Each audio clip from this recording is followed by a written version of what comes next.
103 కీర్తన అంతయు మార్చదు. దావీదు కీర్తన 103. నా ప్రాణమా యెహోవాను సన్నతించుము, నా అంతరంగం ఉన్న సమస్తమా ఆయన పరిశుద్ధ నామమును సన్నతించుము.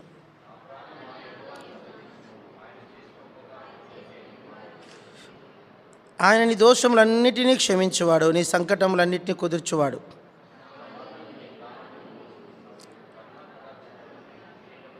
పక్షిరాజు యవ్వనం వలె నీ యవ్వనం కొత్తదగుచున్నట్లు మేలుతో నీ హృదయమును తృప్తిపరచుచున్నాడు. ఆయన మోషేకు తన మార్గములను తెలియజేసెను, ఇజ్రాయేల్ వంశస్థులకు తన క్రియలను కనుపరచెను. ఆయన ఎల్లప్పుడూ వ్యాజ్యమాడువాడు కాడు, ఆయన నిత్యము కోపించువాడు కాడు.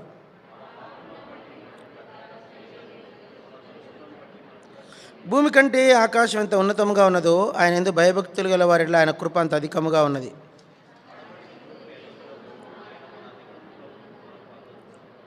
తండ్రి తన కుమారుల జాలిపడినట్లు యెహోవా తన యందు భయభక్తులు గల వారిలో జాలిపడును.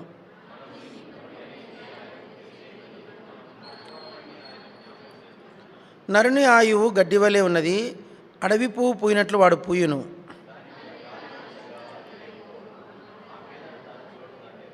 ఆయన నిబంధనను గైకొనుచు ఆయన కట్టలను అనుసరించి నడుచుకుని వారి మీద, యెహోవా యందు భయభక్తులు గల వారి మీద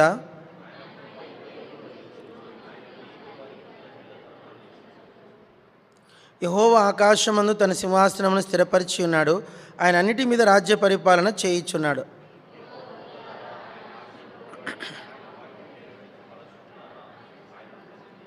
యెహోవా సైన్యములారా ఆయన చిత్తం నెరవేర్చు, ఆయన పరిచారకులారా మీరందరూ ఆయనను సన్నుతించుడి.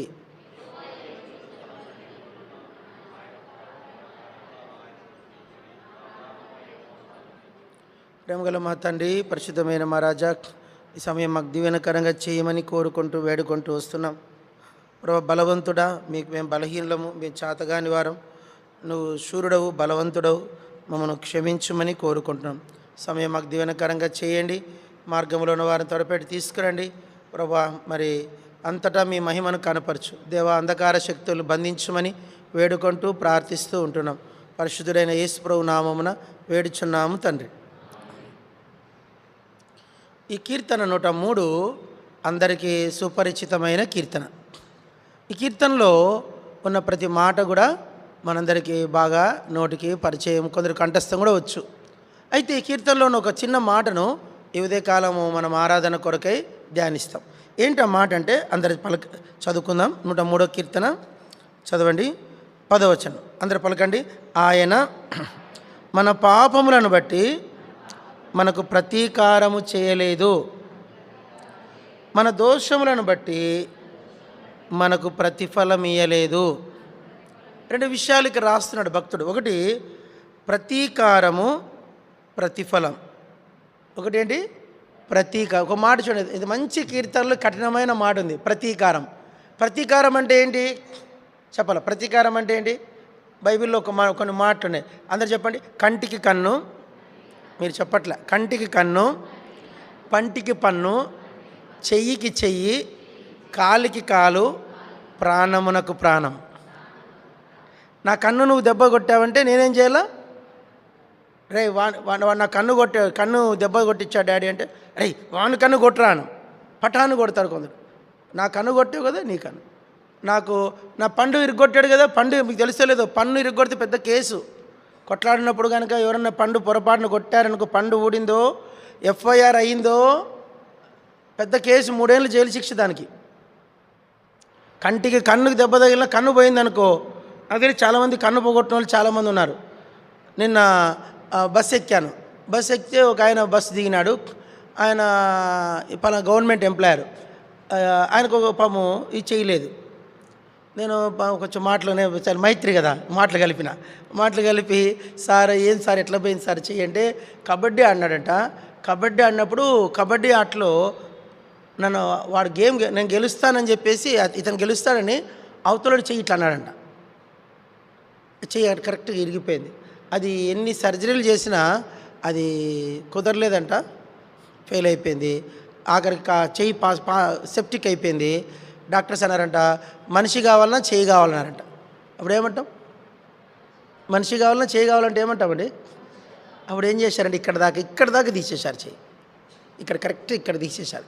ఈ ఎముక జాయింట్ ఉంటుంది, ఆ జాయింట్ కాడికి చెయ్యి తీసేశారు. చూడండి, ఇప్పుడు ఈయన చెయ్యి పోయింది. ఇప్పుడు ఈయన ఏం చేయాలా? ఎవడైతే చెయ్యి ఇరగొట్టాడో వాని చెయ్యి తీయాల. నా పండు ఇరగొట్టాడు, కొట్టినప్పుడు పండు తీసినందుకు నేనేం చేయాలా? నీ పండు ఇరగొట్టాల. అది లెక్క. దీని పేరు ఏమంటారు? ప్రతీకారము. ఏంటి? ప్రతీకారం. అప్పుడు బిన్ లాడెన్ వరల్డ్ ట్రేడ్ సెంటర్స్ని కూల్చేశాడు. దాదాపుగా స్పాట్ 3,000 మంది చనిపోయారని చెప్తారు, కానీ ఎంతమంది చనిపోయారో మనకు తెలీదు. ఇప్పుడు గవర్నమెంట్ ఏం చేసింది? యుఎస్ గవర్నమెంటు బిన్ లాడెన్ స్థావరం మీద దాడి చేసి సరౌండింగ్ అంతటిని ఏం చేశారు? బాంబులు పెట్టి పేల్చేశారు. వాని అడ్రస్ లేకుండా వాని పిల్లలు, వాని చాలామంది పిల్లలు అంట, ఒకడే కూడా బతికుంటే వాని కూడా వెంటబడి చంపేశారు. ఒక్క కొడుకు బతికుంటే వాని కూడా చంపేశారు. ఎల్టీటీ ప్రభాకరన్, మీకు తెలుసు అనుకుంటా, తమిళనాడు, శ్రీలంక. ఎల్టీటీ ప్రభాకరన్ అతను దొరికితేనే ఆయన చంపేశారు. వానికి ఒక్కడే ఒక కొడుకు, ఒక బిడ్డ, 2 బిడ్డలేము. ఒక కొడుకు ఉంటే వాని వయసు ఎంత? 11 ఏళ్ళ పిల్లోడు. 11 ఏళ్ళ పిల్లోని పట్టుకొని ఎల్టీటీ ప్రభాకరన్ 11 ఏళ్ళ పిల్లోడు వాడేం చేస్తాడు పాపం? వీడు ఉంచితే మళ్ళీ వీడు ఏం చేస్తాడో తెలీదు, వీడు పెద్ద అయినాక అని చెప్పేసి వానికి బిస్కెట్ ప్యాకెట్ ఇచ్చారంట. బిస్కెట్ ప్యాకెట్ తింటా ఉంటే వాడు బిస్కెట్ ప్యాకెట్ తింటున్న పిల్లగాన్ని కరెక్ట్ హార్ట్కి పిస్టల్ పెట్టి కాల్చేశారు. జరిగింది ఇది. అంటే దాని పేరేమంటారు? ప్రతీకారము. మానవుడు, మనం నిజంగా మనుషులంగా మనము ఎన్నో చేస్తుంటాం, ఎన్నో అఘాయిత్యాలు చేస్తుంటాం. మాట్లాడకూడదు, చెప్పకూడదు, వినకూడదు, బోధించకూడదు, అవన్నీ. అలాంటి ఘోరమైన దుష్కార్యములు మానవులందరూ చేస్తున్నారు. చేశారు, చేస్తున్నాము, చేశాము. చెప్పండి. చేశారు, చేస్తున్నాము, చేశాము. చేశాము కరెక్టే, చేస్తున్నాము కరెక్టే, చేశారు కరెక్టే. ఇప్పుడు మానవులందరూ ఈ ఘోరమైన దుష్కార్యములు చేసినందుకు మానవ జాతికి ఏం కలగాల? ప్రతీకారం. ఏం చేయాల? ప్రతీకారం. ఈ ప్రతీకారం అనేది చాలా హార్డ్ వర్డ్, వెరీ హార్డ్. చిన్నప్పుడు మేము టీచర్ డిక్టేషన్ చెప్పేది ఇంగ్లీష్ డిక్టేషన్ అంటే టఫ్ అనమాట. హార్డ్ వర్డ్ చెప్పేది చాలా కష్టంగా ఉండేది. ఇప్పుడు తెలుగులో హార్డ్ వర్డ్ ఏంటంటే ప్రతీకారం. రాయబడింది. కీర్తనకాడు ఏమంటాడంటే, మన పాపములను బట్టి మనకు ఆయన ఏం చేయలేదంట? ప్రతీకారము చేయలేదు. ఒకవేళ దేవుడు ప్రతీకారము కనుక చేసేట్టుకుంటే ఈ లోకం ఎప్పుడో అయిపోవు. ఎక్కడెక్కడ ప్రతీకారం చేయలేదో చెప్పండి చూద్దాం. కొన్ని స్థలాలు చెప్పండి ఎక్కడెక్కడ చేయలేదు. ఆదాముకు దేవుడు ఏం చేయలేదు? ప్రతీకారం చేయలే. ఈరోజు మానవ జాతిలో ఇన్ని వేల మంది, ఇన్ని కోట్ల మంది నశించి నరకానికి పోవడం కారణము ఆ ఒక్క మనుష్యుడు, అతని భార్య. ఆ ఒక్క మనుష్యుడు, అతని భార్య. ఆ భార్యాభర్తలు ఇద్దరు చేసిన నేరానికి ఈరోజు ప్రపంచంలో నేటికిని తెలుగులో ఒక పదం ఉంటుంది, కార్చిచ్చు. ఎక్కడో ఆస్ట్రేలియాలో 2020లో అడవులు తగలబడినాయి. తెలుసో లేదు మీకు? 2020 తెలుసా అండి? 2020 జనవరిలో ఏమైంది? ఆస్ట్రేలియాలో అడవులు తగలబడ్డాయి. దగ్గర అక్కడంటే ఒంటెలు చాలా బాగా పెంచుతారంట. ఆ అడవులకు తగలబడితే ఆ ఒంటెలకు నీళ్లు లేక ఒంటెలను ఊర్లోకి వచ్చాయంట. ఊర్లోకి వస్తే ఆ ఒంటెలకు నీళ్ళు ఇవ్వడానికి నీళ్ళు లేక నిర్దాక్షిణ్యంగా 2,000-3,000 ఒంటెల్ని కాల్చేశారు మిషన్ గన్లు పెట్టేసి. ఆ తగలబడినప్పుడు పాండా పేరు అంటే పాండా. చెప్పండి. పాండా అంటే అదొక విధమైన జంతు, చిన్న ఇంత ఉంటుంది, కుక్కపిల్లలాగా ఉంటుంది, చెట్ల కొమ్మల మీద ఉంటుంది, ఇంత పెద్ద గోరలు ఉంటాయి దానికి, ఇంత విచిత్రమైన ముక్కు ఉంటుంది. ఇట్లా ముక్కు కాదు కానీ అది ఒక చిన్న పంది పిల్లలాగా ఉంటుంది, కుక్క పిల్లలాగా ఉంటుంది. అది డిఫరెంట్గా ఉంటుంది, ఇంత కూరలు. కానీ సాధుజీవి అది ఏమంటారు, పండ్లు తిని బతుకుతుంది. చెట్ల మీద పాండాస్ అంటారు వాటిని. అవి మన దేశంలో ఓన్లీ ఆస్ట్రేలియా, అమెరికా, అమెజాన్లో ఉంటాయి. కొన్ని లక్షల పాండాలు ఈ మంటలు మండుతా ఉంటే చెట్లు ఎక్కినాయంట. చెట్లు ఎక్కితే తల్లులు పిల్లలని పాండాలని చెట్లు ఎక్కినాయి. చెట్లు ఎక్కితే ఈ మంటలు కింద తగలబడిన అక్కడితో యూకలిప్టిస్ ఎక్కువ, అంటే నీలగిరి చెట్లు. ఆ నీలగిరి చెట్లలో నూనె ఉంటుంది. ఆ నూనె ఇంకా తగలబడితే మంట ఆగదంటది. నీలగిరి చెట్టును కంటే మంట మండిస్తే దానికి తైలం ఉంటుందంట. ఆ తైలము మొదలు ఆ మంట మండితే ఆఖరిదాకా కాలుకుంటూ పోతుంట. ఇక్కడ మంట తగిలింది అనుకోండి, ఆ మంట చిట్ట చివరకు తగులుతుంది. అట్లా మొత్తం ఆస్ట్రేలియాలోని అడవులు దాదాపు 50% అడవులు తగలబడినప్పుడు పాండాలైతే చెట్ల మీద కాలిపోయినాయంటే చూడండి. కంగారు, పాండాసు, ఒంటెలు, లెక్కలేని జీవరాశులు తగలబడిపోయాయి. దాన్ని ఏమంటారు? కార్చిచ్చు. ఏమంటారు? కార్చిచ్చు తెలుగులో దాని పదాన్ని. ఇప్పుడు ఈ ఆదాము అవ్వలు పెట్టిన కార్చిచ్చు చెప్పండి, నేటికి మండుకుంటానే ఉంది. నేటికి ప్రపంచంలో మానవ జాతి ఈరోజు మనం చూస్తున్న మన భారతదేశంలో, మీరు బిలీవ్ ఆర్ నాట్, 3 లక్షల మంది ఖైదీలు జైళ్ళలో ఉన్నారు. ఎంతమంది? 3 లక్షల మంది ఖైదీలు జైళ్ళలో ఉన్నారు. 3 లక్షలు. వాళ్ళు జీవిత ఖైదీలు పొందిన వాళ్ళు. అంటే జీవిత ఖైదీ అంటే 14 ఏళ్ళు జైల్లో ఉండాల. 14 ఏళ్ళ తర్వాత కూడా గవర్నమెంట్ విడిచిపెట్టదు. వాళ్ళ ప్రవర్తనలో రోజు వాళ్ళని గమనిస్తారంట. జైల్లో ఉన్న ఖైదీలను జైలర్స్ గమనిస్తారంట. వీని ప్రవర్తన ఏం మారలేదే, వీరు ర్యాష్ బిహేవింగ్, అన్నీ గమనిస్తారు. యాక్షనా కాదా అన్నీ, వాళ్ళు పనికి పోతారా, సరే, అన్నీ గమనిస్తారంట. ఈ యొక్క ఖైదీలు వాళ్ళని గమనిస్తారంట. 14 ఏళ్ళ ప్రవర్తన మారలేదనుకో విడుదల చేయరు, మళ్ళీ జైల్లో కంటిన్యూ.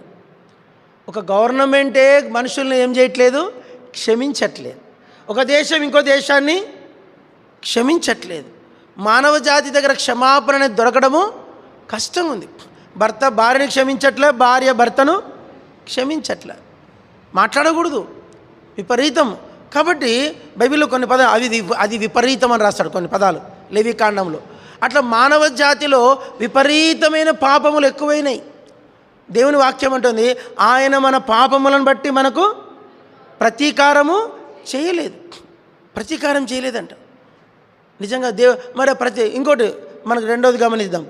నోవాహు దిన చరిత్ర చెప్పండి. నోవహు చరిత్ర అప్పుడు ఒక మాట చదవండి. ఆదికాండం 8వ అధ్యాయం 8వ, అందరు చదవండి. 21, 22 వచనాలు. ఆదికాండం 8వ అధ్యాయము 21, 22 వచనాలు. ఆదికాండం 8వ అధ్యాయం 21, 22 వచనాలు చదవండి. అప్పుడు యెహోవా ఇంపైన సువాసన ఆగ్రహించి ఇక మీదట నరులను భూమిని మరలా శపించేందుకని నరుల హృదయాలోచన వారి బాల్యం నుండి చెడ్డది.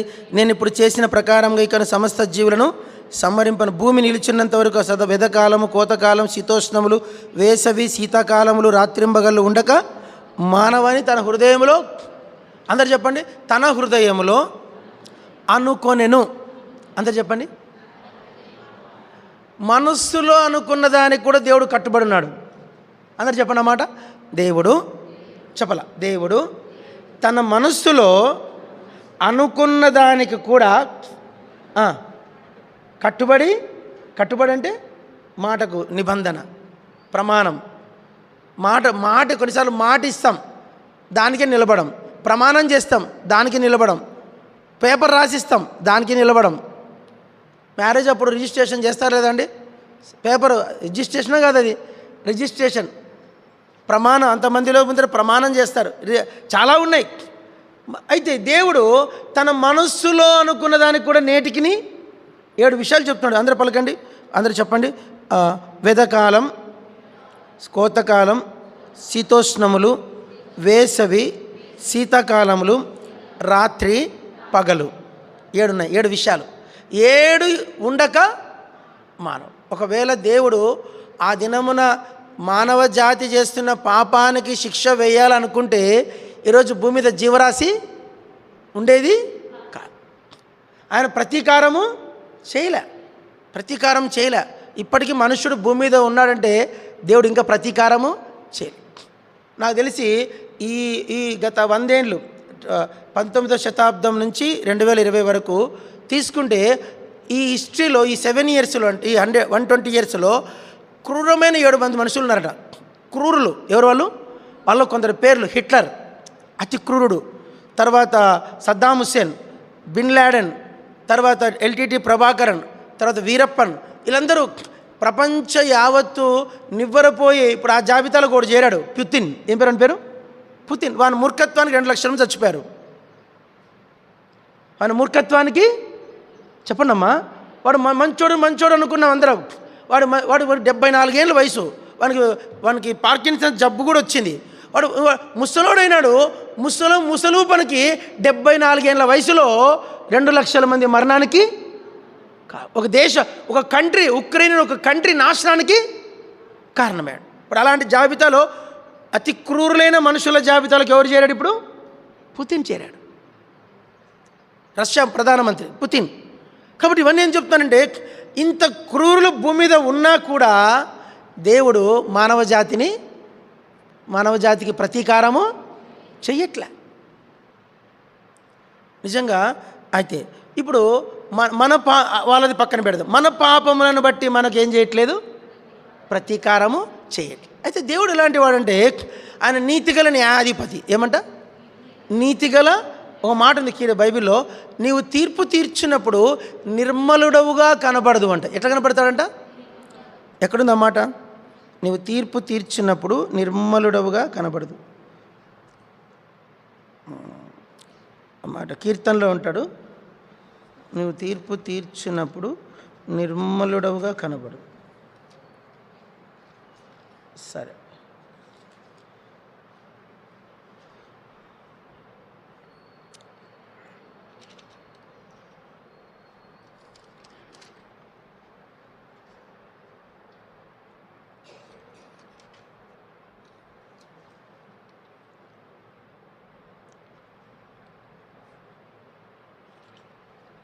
సరే, ఆ మాట నాకు దొరకట్లేదు. కాబట్టి ఆయన తీర్పు తీర్చినప్పుడు ఎట్లా కనిపిస్తాడంట? నిర్మలుడంట. చదవండి అన్నమాట. మలాకీ గ్రంథంలో ఒక మాట ఉంది. మలాకీ గ్రంథం, బుక్ ఆఫ్ మలాకీ, 3వ మలాకీ, మత్తయి సువార్తకు ముందు ఉంటుంది. మలాకీ 3వ అధ్యాయం చదవండి ఒక మాట, 2వ వచనం 3వ వచనం చదవండి. అయితే ఆయన వచ్చు దినము ఎవరు సహింపగలరు, ఆయన అగుపడగా ఎవరు ఓర్వగలరు. 3వ అధ్యాయం 2-3 వచనాలు. ఆయన కంసాలి,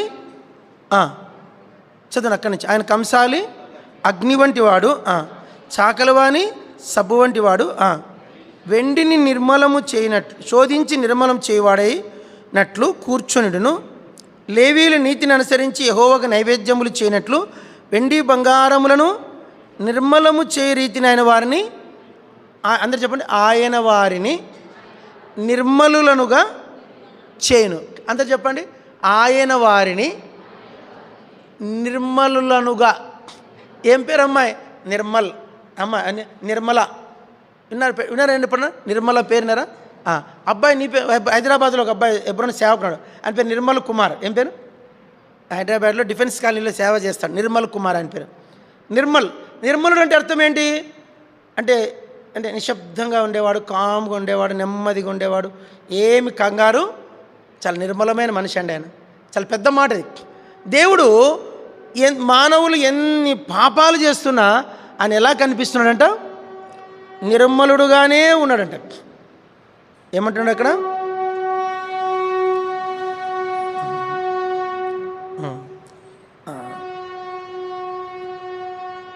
ఆయన నిర్మలుడుగానే కనిపిస్తాడు. మన అంశం ఏంటంటే, ఆయన 103వ కీర్తనలో మనం చదివినట్లుగా ఆయన ఏమంటాడు? ప్రతీకారము చేయలేదు. ఆదాము అవ్వల విషయంలో ప్రతీకారం చేయలేదు. ఈరోజు ఒక మాట చెప్తున్నాను, ఆదాము వాళ్ళిద్దరూ దేవుని రాజ్యంలో ఉన్నారా లేదా అండి? మీకు ఎట్లా తెలుసు అనొచ్చు. ఎట్లా తెలుసు అంటే, ఆదాము యూదా పత్రిక చదివినప్పుడు ఆదాము మొదలుకొని 7వ వాడైన హానోకు కూడా ప్రవచించనుంది. ఏమనుంది? యూదా పత్రిక 14వ వచనంలో ఏముంది? ఆదాము ప్రవచించను. అంటే ఆదాముని ఏ జాబితాలో చేర్చాడు దేవుడు? చెప్పండి. ప్రవక్తల జాబితాలో. అర్థమైందా మీకు? ప్రవచించమని ఏమంటారు? ప్రవక్త. అంటే ప్రవక్త అంటే అర్థం ఏంటి? దేవుని ఆత్మ కలిగినవాడు, దేవుని చేత పంపబడినవాడు. ఇప్పుడు ఆదాము ఏం చేయబడ్డాడు చెప్పండి? ప్రవక్త అయ్యాడు. ఏమయ్యాడు అంటే క్షమించాడు లేదా? చెప్పండి, క్షమించాడా లేదా? క్షమించుకుంటే ప్రవక్త ఆ నోటి మాటలు ఇవ్వడు. అవ్వ కూడా క్షమించబడి దేవుని రాజ్యంలో ఉంది. ఇప్పుడు తర్వాత మనం నేర్చుకునేది ఏంటంటే, నోవు జలప్రలయ కాలం. ఆ కాలం మనుషులు దేవుని బహుగా దుఃఖపెట్టారంట. వారిని కలగజేసినందుకు యెహోవా సంతాపము నొందెను. చెప్పండి. మనం పేపర్ అప్పుడప్పుడు చూస్తూ ఉంటాం, సంతాప సభ చూశారండి ఎప్పుడన్నా? సంతాప సభ. ఇప్పుడు మన రైల్వే ఒరిస్సాలో చనిపోయిన 300 మంది మనుషులకు గాను చాలామంది సంతాప సభలు ఏర్పాటు చేశారు. అక్కడ హైదరాబాద్లో సంథింగ్ అక్కడ సరౌండింగ్ తెలుగు వాళ్ళు 11 మంది చనిపోతే ఆ 11 మంది వాళ్ళ కోసమని ఒక మీటింగ్ పెట్టి వాళ్ళ కొరకు సంతాప సభ, అందరు కొవ్వొత్తులు వెలిగి నైట్ టైమ్స్ మీటింగ్ పెట్టి వాళ్ళ ఫోటోలు పెట్టి కొవ్వొత్తులు పెట్టి సంతాప సభ కొద్దిసేపు మౌనంగా ఉన్నారు. కరోనాలో చనిపోయారు. అప్పుడు కరోనాలో చనిపోయిన వాళ్ళ కోసం ఏం చేశారు? సంతాప సభ, చనిపోయిన వాళ్ళ కోసమని. రోజుకి 5,000 మంది చొప్పున చనిపోయారు. రోజుకి 5,000 సంఖ్య చొప్పున చనిపోయారంట. Per day 5,000. రోజుకి 10 లక్షల మందికి కరోనా వచ్చిందంట ఆ దినాల్లో. పర్ డే 10 లక్షల మందికి కరోనా, రోజుకి 5,000. అప్పుడు ఏం చేశారు? సంతాపం. నిజంగా దేవుడు మానవుని కలగజేసినందుకు ఏం పొందాడంట? సంతాపం. ఎందుకయ్యా వీళ్ళని చేసినాను? ఎందుకు ఈ మనుషులను చేసింది నేనే కదా? ఎందుకు చేసిన ఈ మనుషులు ఇంత దుర్మార్గుల్ని నేను ఎందుకు చేసిన? వీళ్ళు మారట్లే. ఎంత చెప్పినా నోహు ప్రవక్తను పంపించినా చెప్పండి మారలే. హానోకు ప్రవక్తను పంపించినా మారలే. ఏ ప్రవక్తను పంపినా ఒక మాట రాయబడింది, పెందల కడే లేచి తన ప్రవక్తల్ని పంపించినను. చదవండి అన్నమాట. మొదటి దినవృత్తాంతములు, రెండవ దినవృత్తాంతములు చదవండి. టైం అయిపోతుంది. 36వ అధ్యాయం చదవండి. 36వ అధ్యాయం 15వ వచనం చివరి భాగం. ఆయన పెందల కడ లేచి పంపుచూ వచ్చినను. ఒక మాట ఇక్కడ 15 చదవాల. రెండవ దినవృత్తాంతాలు 36:15. వారి పితరుల దేవుడైన యెహోవా తన జనుల యందును తన నివాస స్థలమందును కటాక్షము గలవాడే వారి యొద్దకు తన దూతల ద్వారా వర్తమానం పంపుచూ వచ్చాను. ఆయన పెందల కడ లేచి పంపుచూ వచ్చినను. వారి దేవుని దూతలను ఎగతాళి చేయుచు, ఆయన వాక్యములను తృణీకరించుచు, ఆయన ప్రవక్తలను హింసించుచూ రాగా. చూడండి చాలు. ప్రవక్తలు ఏం చేశారంట? దినాలు సువార్థికులు ఏం చేస్తున్నారు? కొడుతున్నారు, చంపుతున్నారు. ఏమ్మా, సువార్థికులు ఏం చేస్తున్నారు? కొడుతున్నారు, హత్య చేస్తున్నారు. ప్రవక్తలు ఏం చేస్తున్నారు? ఎగతాళి చేస్తున్నారు. అక్కడ 3 విషయాలు ఉన్నాయి ఇక్కడ. వాళ్ళని ఎగతాళి చేస్తున్నారంట, తృణీకరిస్తున్నారంట, హింసించుతూ వస్తున్నారంట, హత్య చేస్తూ వచ్చారంట. యెరూషలేముకు ఒక పేరు, యెరూషలేమా యెరూషలేమా ప్రవక్తలను చంపుదానా. ఏం పేరు దాని పేరు? మత్తయి సువార్తలు అంటాడు, యెరూషలేమా యెరూషలేమా ప్రవక్తలను చంపుదానా. నేను నీ యొద్దకు ఎన్నిసార్లు ప్రవక్తలు పంపితే అన్నిసార్లు. చూడండి అన్నమాట. మత్తయి సువార్త 23వ అధ్యాయం 37వ వచనం. మత్తయి 23:37 చదవండి. మత్తయి 23:37. యెరూషలేమా యెరూషలేమా ప్రవక్తలను చంపుచును, నీ యొద్దకు పంపబడిన వారిని రాళ్లతో కొట్టుచును ఉండుదానా. చాలు. మళ్ళొక్కసారి చదవండి.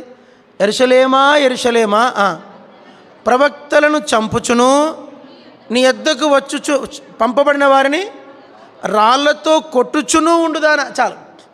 ప్రవక్తలు ఏం చేస్తుంటే యెరూషలేము చెప్పండి అన్నమాట, చంపుతుందంట. ఏం పేరు తెచ్చుకుంది కదా. అందరు చెప్పండి అన్నమాట. అందరు చెప్పండి. యెరూషలేము చెప్పరు మీరు. యెరూషలేము ఏం పేరు తెచ్చుకుంది కదా. ఏరా ఎంత పేరు. కొన్నిసార్లు మనము ఊరిడిసినా మన పేరు ఉండిపోతుంది ఆ ఊరిలో.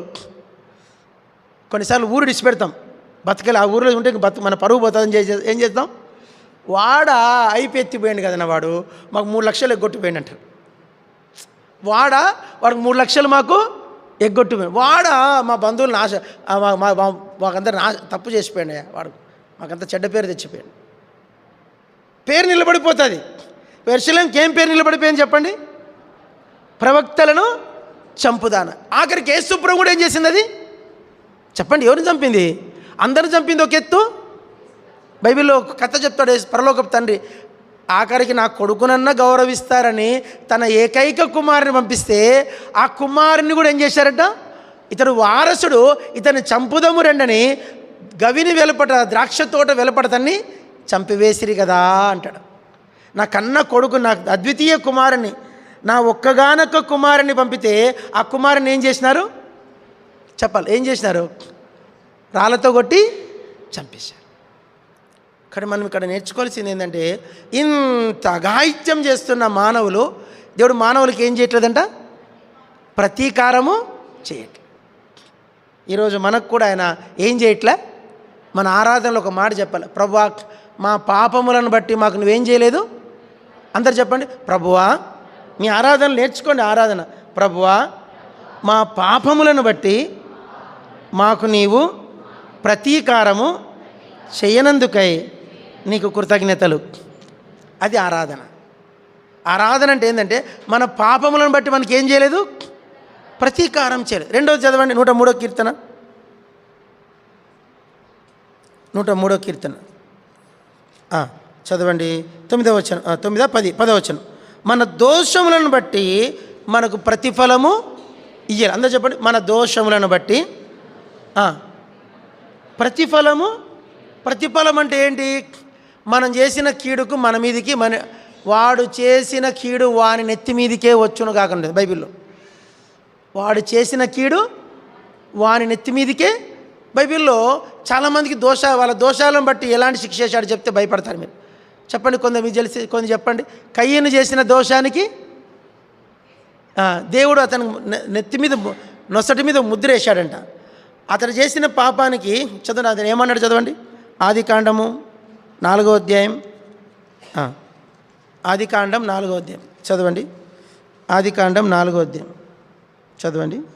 4వ అధ్యాయం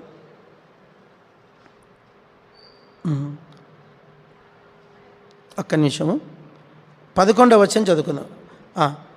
కావున నీ తమ్ముని రక్తం 4:11 నీ తమ్ముని రక్తం నీ చేతిలో పుచ్చుకొనుటకు నోరు తెరిచి నీ నేల మీద ఉండకుండా నువ్వు లెక్క పెట్టుకోండి, నీవు శపింపబడినవాడవు. నీవు నేలను సిద్ధపరిచినప్పుడు అది తన సారం నీకు మీదటి నీకు ఇయ్యదు. నీవు భూమి మీద దిగులు పడుచు దేశ దిమ్మరివై ఇందువలను. అందుకు కయ్యను, నా దోష శిక్ష నేను భరించలేనంత గొప్పది. నేడు ఈ ప్రదేశం నుండి నన్ను వెళ్ళగొట్టితివి, నీ సన్నిధికి రాకుండా వెలివేయబడితిని. దిగులు పడుచు భూమి మీద దేశదిమ్మరిన ఇందును. చూడండి తర్వాత 15వ వచనం. అందుకు యెహోవా అతనితో, కాబట్టి ఎవడైనా కయీనును చంపినట్లా వానికి ప్రతిదండన ఎన్నంతలంట 7 కలుగునుగాక అని చెప్పాడు. కయీను చంపిన వాళ్ళకి ఎంత శిక్ష అంట? ప్రతిదండన. ఇప్పుడు చెప్పాలంటే దేవుడు మనకి ఏమి ఇవ్వలేదు చెప్పండి? ప్రతిదండన ఇయ్యలే, మనకు ప్రతీకారము చేయలే. ఎందుకు యేసుప్రభుని నమ్ముకోవాలా? ఎందుకు యేసుప్రభుని మొక్కాలంటే మనం చేసిన ప్రతి మన మానవుడు ఒక 5 చేస్తాడు. అందరూ చెప్పండి. పాపములు, అతిక్రమములు, దోషములు, అపరాధములు, ద్రోహములు. బైబిల్లో ద్రోహి అంటాడు. ఉందా పాట? ద్రోహి అని మాట. ద్రోహినై ఎన్నాలో నిన్నో కానక తిరిగితినయ్యా, ద్రోహినై నిన్నో కానక తిరిగితినయ్యా, ప్రేమతో నా ప్రియుడా నన్ను కౌగలించితివే, ప్రేమతో నా ప్రియుడా నన్ను కౌగలించి. కాబట్టి మనమందరం ఎవరమంటే అందరు చెప్పండి, 5 పేర్లు చెప్పండి. మనమందరము పలకలా మీరు. ఈ పిల్ల ఏదో ఆడుకుంటుంది ఈ పిల్ల. మనమందరము పాపులము, అతిక్రమస్తులము, దోషులము, ద్రోహులము, అపరాధులము. 5 విషయాలు: ద్రోహము, దోషము, పాపము, అతిక్రమము, అపరాధం. ఇవన్నిటికీ శిక్ష మనకు ఇవ్వలేదంట. చెప్పండి, ఏం చేయలేదంట? మన పాపం. ఇదొక్క మాట నేర్చుకోండి ఈరోజు పొద్దున. మన పాపములను బట్టి మనకు ప్రతీకారము చేయలేదు. అందరు చెప్పండి అన్నమాట. మన దోషములను బట్టి మనకు ప్రతిఫలం ఇయ్యలేదు. చెప్పండి. ఇప్పుడు ఆదాము కయ్యను చేసిన పాపానికి 7 శిక్ష వేశాడు. ఒకవేళ పొరపాటుని ఎవడన్నా కయ్యను చంపితే వానికి మరి 7 పెంచాడు. ఇంకొక కథ ఉంది. అతనికి పుట్టినోని ఎవడన్నా చంపితేనంటే 77 అంట. చదవండి అన్నమాట. ఆదికాండం 4వ అధ్యాయం చదవండి. 24వ వచనం. 24 ఏడంతలు ప్రతిదండన కయీను కోసం వచ్చిన ఎడల ఉందా మాట? చదవండి ఆ మాట. బైబిల్ చదవరు చూడు, మీరు పిల్లలు బైబిలే చదవరు, చదవండి. ఏడంతల ప్రతిదండన కయీను కోసం వచ్చిన ఎడల లెమెకు కోసము 77 77 అంటే ఎంతండి? 77 అంతలు. ఏడంతలు ఎక్కడ, 77 అంతలు ఎక్కడ? మీకు అర్థమైందో లేదు ఈ మాట? దాని లెక్కలు చెప్తే భయపడిపోతారు మీరు. ఇప్పుడు మ్యాథమెటిక్స్ దగ్గర పోలే మనం. 77 అంతలు ఎంత అమౌంట్ వస్తుంది? 77 అంతలు. ఇప్పుడు నేను అన్న దగ్గర 1000 రూపాయలు తీసుకున్నా, అన్న నాకు ఇవ్వలే కాబట్టి అన్న నాకు ఎంత ఇల్లా? 7 అంతలు కట్టిల్లా అనుకో. ఇప్పుడు ఆ 1000కి 77 అంతలు కట్టమంటే ఇంకెక్కడిది? మన లెక్క మనకు కట్టలేం మనం, అంత శిక్ష అయిపోతుంది మన మీదకి. అయితే దేవుని వాక్యం అంటుంది, ఒక మాట అండి, ఆదాము, కయీను, లెమెకు. కయీను పాపం ఎంత? 7 అంతలు. లెమెకు పాపం ఎంత? 77 అంతలు. 3వ తరంకి వెళ్తాం. 3వ తరంకి 4వ తరంకి వచ్చేసరికి ఎంత కావాలి? ఇంకా 77 అంతల ఇంటూ 7 అంతలు. ఇంక పెరుక్కుంటూ పోవాలా, శిక్ష పెరుక్కుంటూ పోవాలా. పెంచాలి, శిక్షే లేదండి. చెప్పండి, ఏం లేదు? అందరం ఇప్పుడు చదవండి. రోమపత్రిక 8వ అధ్యాయం 1వ వచనం. రోమా 8:1 చదవండి. చదవాలా? రోమపత్రిక 8వ అధ్యాయం 1వ వచనం చదవండి. ఎవరైనా తీసిన చదవండి. Thank you. చదవనా? కాబట్టి ఇప్పుడు క్రీస్తు యేసునందున్న వారికి, అందరూ ఒక మాట గట్టి చదవండి ఇదే వచనం. కాబట్టి ఇప్పుడు క్రీస్తు యేసునందున్న వారికి ఏ శిక్షా విధి లేదు, ఏ శిక్ష లేదంట. ఎవరికి? యేసుక్రీస్తునందున్న వారికి. క్రీస్తు యేసునందున్న వారికి ఏ శిక్షా విధి లేదు. ఎంత మంచి మాట! ఆ మాట ఇక్కడ మనకు రోమా 8:1 ఉంది. 103వ కీర్తన 10వ వచనంలో కూడా ఆ మాటే ఈ మాట. ఈరోజు మనకు శిక్షావిధి లేదు. అందరు చెప్పండి, మనకు శిక్షావిధి లేదు, ప్రతిదండన లేదు, ప్రతిఫలము లేదు, పాపానికి ప్రతిఫలము లేదు, దోషానికి ప్రతిఫలము లేదు. ఎందుకు లేదు అంటే మన శిక్ష యావత్తు ఆయన భరించాడు. మన దోషములన్నిటికీ ఎవరు భరించారు? మన దోష శిక్ష ఎవరు భరించాడు? చదవండి. యెషయా గ్రంథం 53. యెషయా 53. యెషయా 53. యెషయా గ్రంథం 53వ అధ్యాయం చదవండి. యెషయా 53 తీశారా? యెషయా 53 ఒక్క నిమిషం. 5వ వచనం చదువుకుందాం. మన అతిక్రమ క్రియలను బట్టి ఆయన గాయపరచబడను, మన దోషములను బట్టి నలుగగొట్టబడను, మన సమాధానార్థన శిక్ష అతని మీద పడెను. 3 విషయాలు ఇక్కడ. అందరూ చెప్పండి. అతిక్రమము, దోషము, శిక్ష. మన శిక్ష ఆయన మీద పడింది, మన దోషం ఆయన మీద పడింది, మన అతిక్రమము ఆయన.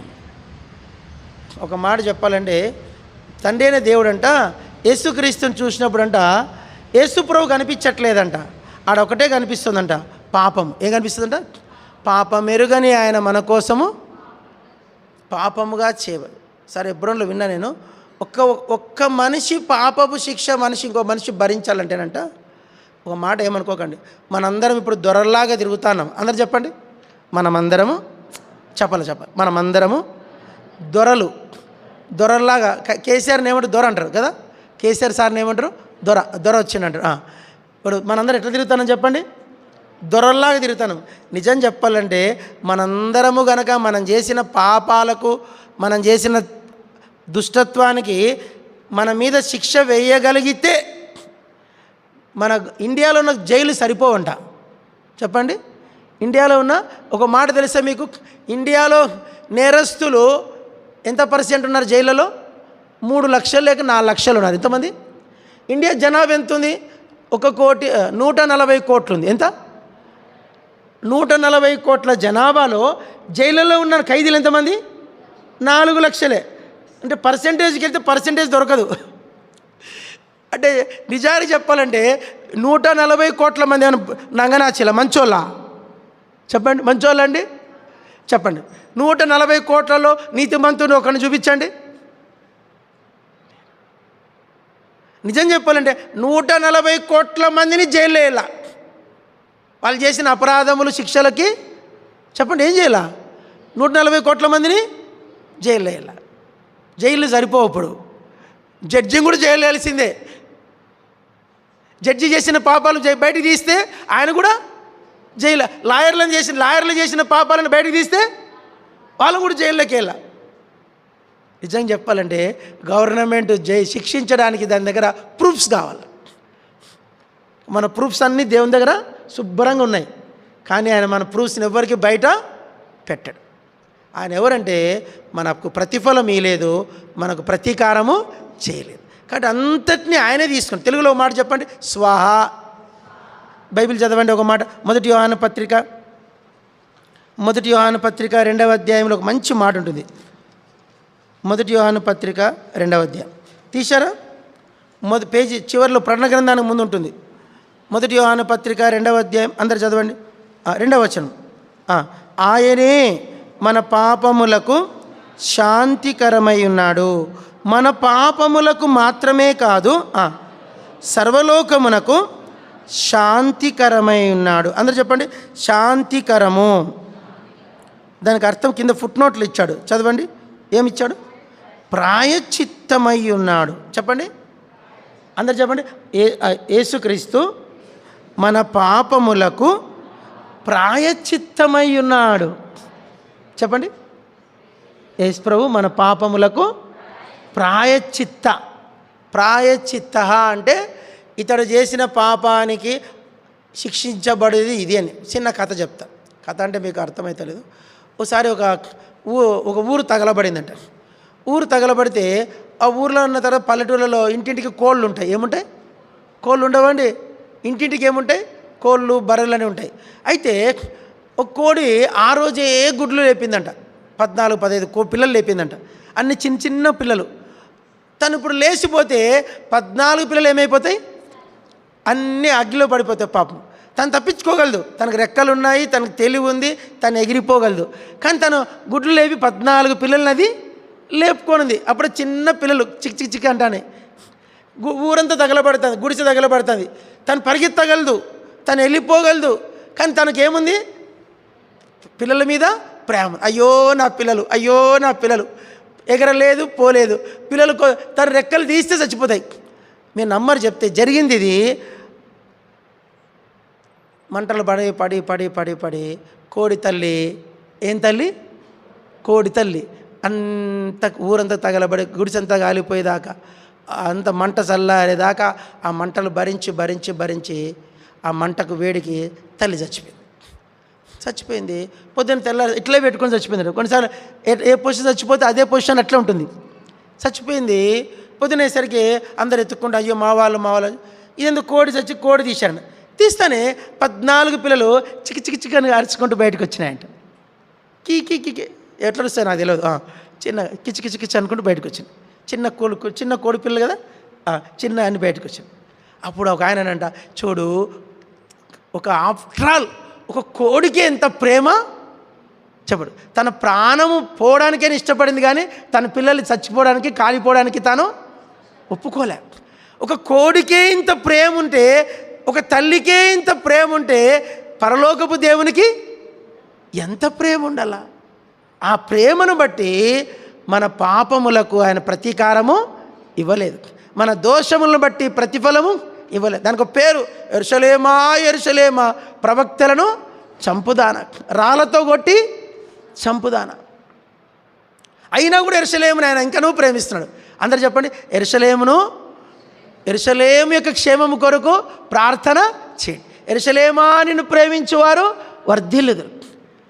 యెరూషలేమును యెహోవా ఇకనూ కోరుకొనును. జకర్యా గ్రంథంలో వస్తుందన్నమాట. యెరూషలేమును యెహోవా, చదవండి అన్నమాట. చదవండి. జకర్యా గ్రంథం, జఫన్యా, హగ్గై, జకర్యా గ్రంథం 1వ అధ్యాయం 17వ వచనం చివరి భాగం. నీవు ఇంకనూ ప్రకటన చేయవలసిందేమనగా, జకర్యా 1:17. నీవు ఇంకనూ ప్రకటన చేయవలసిందేమనగా, ఇక నా పట్టణములు భాగ్యముతో మరి ఎక్కువగా నింపబడును. ఇంకనూ యెహోవా సీయోనును ఓదార్చును. యెరూషలేమును ఆయన ఇంకనూ కోరుకొను. అందరు చెప్పండి, యెరూషలేమును యెహోవా ఇంకనూ కోరుకొనును ఓదార్చ. ఎంత చంపినా, ప్రవక్తలు చంపింది, సేవకులు చంపింది, కుమారుణ్ణి కూడా యేసుప్రభుని చంపింది ఎక్కడ? యెరూషలేములో. అయినా కూడా దేవుడు యెరూషలేమును కోరుకు. ఈరోజు మనం కూడా మన మంచోళమని కాదు, ఆ తల్లి మంచిది. చెప్పండి, మన మంచోళము, మన తల్లి మంచిదా? చెప్పండి. మన తల్లి చాలా మంచి. ఎంత మంచిదంటే మాటల్లో చెప్పలేము. మన బాధ అంతా భరించాడు. ఆయన కాళ్ళు చేతుల్లో మేకులు దిగ్గొట్టడానికి ఇష్టపడ్డాడు, తను నలగొట్టబడడానికి ఇష్టపడ్డాడు, తన రూపం కోల్పోయాడంట. ఏమన్నా సురూపమైన సొగసైనా లేదు దుఃఖభరితుడా. ఆయనకు రూపం, చెప్పండి, ఆయనకి ఏం లేదంట? రూపం లేదంట. ఒకసారి మేము వరంగల్లో సేవ చేసేప్పుడు మా మందిరానికి ఒక ఆయన వచ్చేవాడు, గూడ్స్ డ్రైవరు, పైలట్ అంటారు వాళ్ళని, కో పైలట్.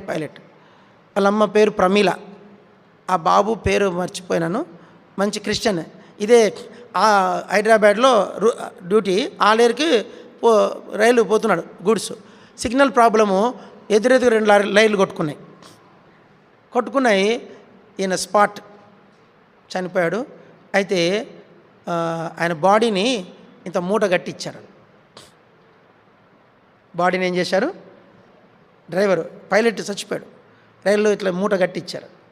అప్పుడు ఆమె నోట్లో అనింది, అన్నా నా కొడుకు ఎంత అందగాడన్నా, వయసు 32, 33 అంతే, భలే 2 పిల్లలు, 2 ఆడపిల్లలు, ఎంత అందగాడన్నా నా కొడుకు రూపమే లేదన్నా అనింది. అప్పుడు నాకు క్లిక్ అయింది ఆ మాట. బైబిల్లో యేసుక్రీస్తుకు సురూపమైన సొగసైనా లేదు దుఃఖభరితుడాయెను. యేసు ప్రభు శిలువలో ఏం లేదంట? రూపము లేదు.